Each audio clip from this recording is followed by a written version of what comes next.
Today's proclamation of the Word of God is in the Epistles of James, chapter 3.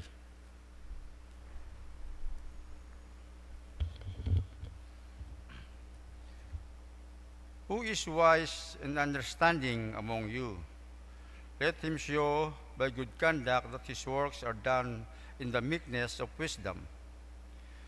But if you have bitter envy and self-seeking in your hearts, do not boast and lie against the truth. This wisdom does not descend from above, but is earthly, sensual, demonic. For where envy and self-seeking exist, confusion and every evil thing are there. But the wisdom that is from above is first pure, then peaceable, gentle, willing to yield, full of mercy and good fruits, without partiality and without hypocrisy. Now the fruit of righteousness is sown in peace by those who make peace. The word of the Lord. Please stand for our responsorial psalm, Psalm 19.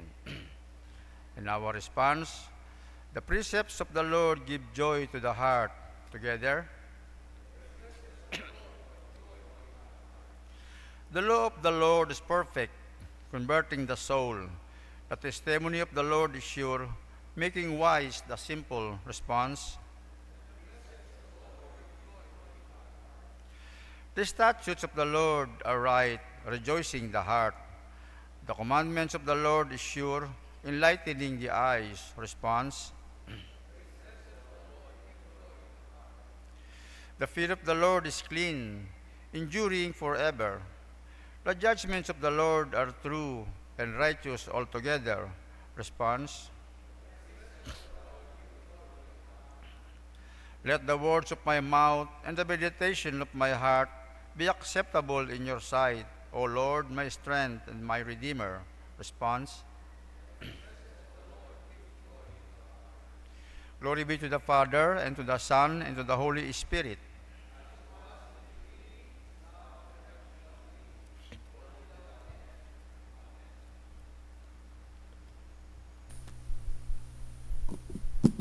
The Lord be with you. And with your spirit. The Holy Gospel of our Lord Jesus Christ according to St. Mark, chapter 9. Glory to you, Lord Jesus. Lord Jesus Christ.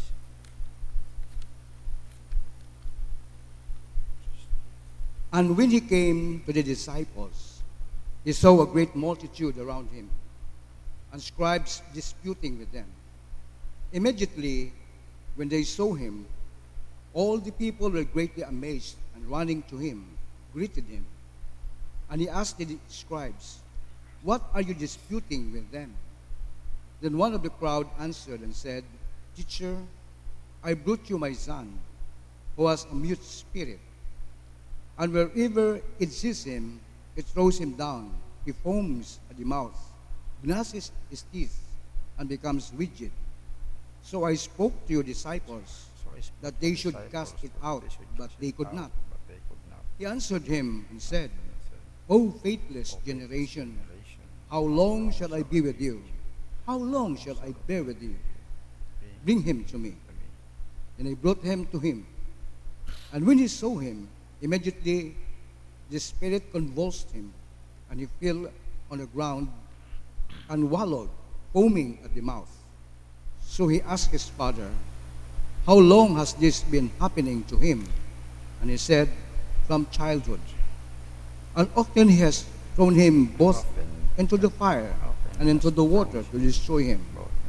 But if you can do anything, have compassion on us and help us." Jesus said to him, "If you can believe, all things are possible to him who believes." Immediately the father of the child cried out and said with tears, "Lord, I believe. Help my unbelief." When Jesus saw that the people came running together, he rebuked the unclean spirit, saying to it, "Deaf and dumb spirit, I command you, come out of him, and enter him no more."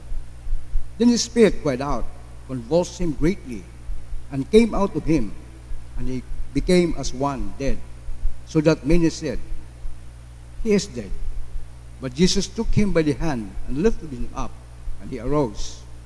And when he had come into the house, his disciples asked him privately, "Why could we not cast it out?"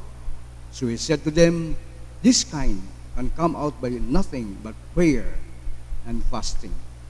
The Gospel of the Lord. Lord Jesus Christ. You may be seated.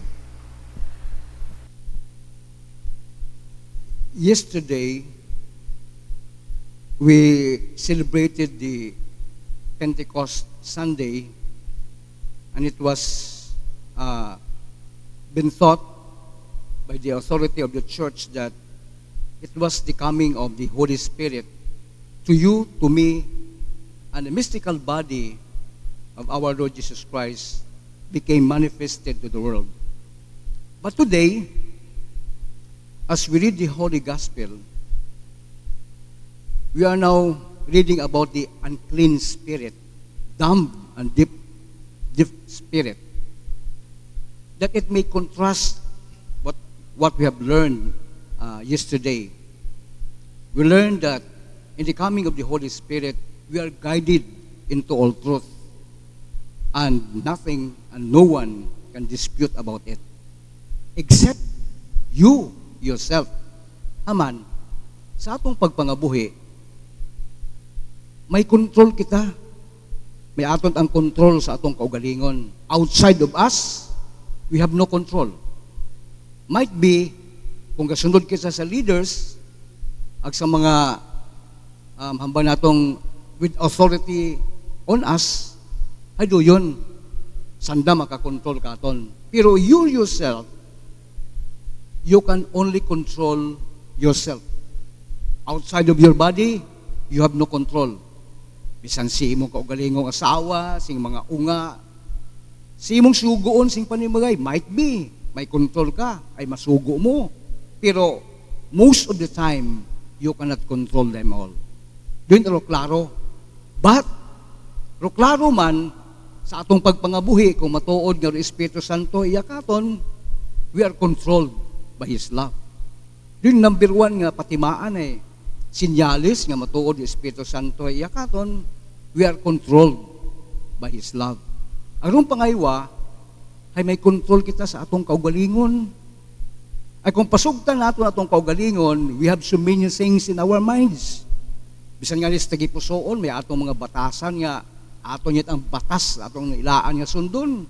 Agwaw ta kita na ila, sundod ang batas ko iba. Kung nga hambang nakon, on our own, atong kaugalingon, may control ta kita. Outside of us, atong gawas, wala ko tat control. Pero, dumasadya tayo. Because we are in the church of God, ay may control kita sa kada isa. What is that? That is our love. Our love for one another. This love that we walk about, dahil ga control ka ton. How to understand one another, how to forgive one another, how to give healing to one another, how to support one another, how to contribute for one another. Kani kung wa kita karon, ay pas man kita sa kalibutan, nga wa man ginagaman it Espiritu Santo.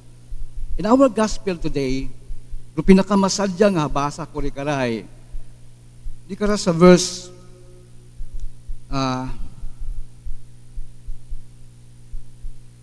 hambay ko, tatay ko, ayang unga nga may unclean spirit ay ang bananay.